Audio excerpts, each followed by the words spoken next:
रे? कौन चीज में ताला लगता हो?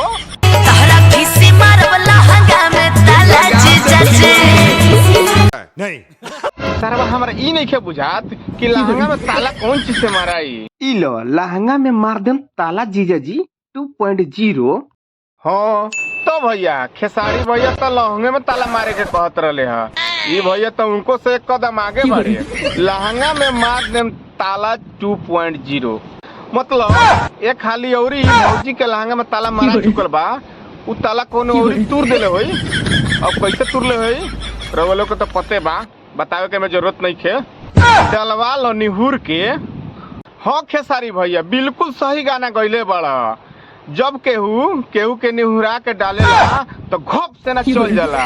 माने रंग होली में चुमा ना ली जीजा जी तो कहाँ मिली? रंग में ना मतलब दीपावली में ना मिली।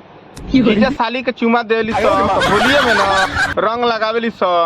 गजब रे 76। हाँ तो ऐसा गाना निकलता हमरा समझे नहीं ख्यावत। होली में ढोड़ी रंगे आजा तो ढोड़ी चटना के तो हदे नहीं थे। हाँ तो परेशान हो गए बा लोग लहंगा चोली रंगत रंगत। यही से नु आइल बड़े चल भैया लेके आइल बड़े ढोड़ी रंगे खातिर। सही बात कहला, लोग परेशान हो गए बस साया साली चोली रंगत रंगत। महावीरवा वाला होली माई के चोदो मामो तेरा बहन के चोदो महावीरवा वाला तेरा मैया के देवरा होली में मोले साबुन।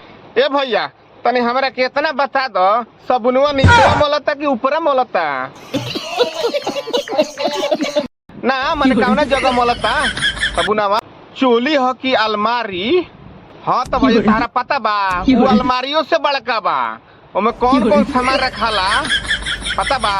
बहुत बड़का बा उ। सही पकड़े हैं। लेकिन जाए से पहले लोगन चैनल के सब्सक्राइब और वीडियो को लाइक कर ली है लोग। मिलत तनी अगले वीडियो में, तो जय हिंद।